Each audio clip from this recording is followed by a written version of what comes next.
আসসালামু আলাইকুম প্রিয় দর্শক, কেমন আছেন? আশা করি সবাই ভালো আছেন। তো আজকে কিন্তু আমার প্রজেক্টে থেকে চলে আসলাম। আমার প্রজেক্টে বর্তমানে এখন লাউ গাছ আছে, দুই একটা লাউ গাছ আমি আমার প্রজেক্টে এইবার দিয়ে 3বার লাউয়ের বীজ রোপণ করেছিলাম। আসলে অতিরিক্ত বৃষ্টি থাকার কারণে কিন্তু বীজগুলো নষ্ট হয়ে গেছে, কিন্তু দুই একটা গাছ অবশ্যই ভালো হয়েছে। আমি একটু দেখানোর চেষ্টা করি পিছনের ক্যামেরা দিয়ে।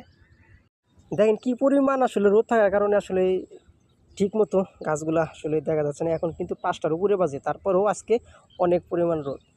তো দেখেন গাছগুলা কিন্তু মাশাআল্লাহ, যে পরিমাণ বৃষ্টি ছিল তারপরেও কিন্তু গাছগুলা খুবই চমৎকার, কোনো রোগবালাই নাই। দেখেন কত সুন্দর হয়েছে।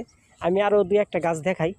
এই যে এইগুলা দেখেন, আসলে এই গাছগুলা যে বেড়ে উঠবে খুব তাড়াতাড়ি, কি কেমনে উঠবে? এই পরিমাণ বৃষ্টি থাকলে আসলে তো বেড়ে ওঠার মতো আসলেই আমি দেখতেছি না।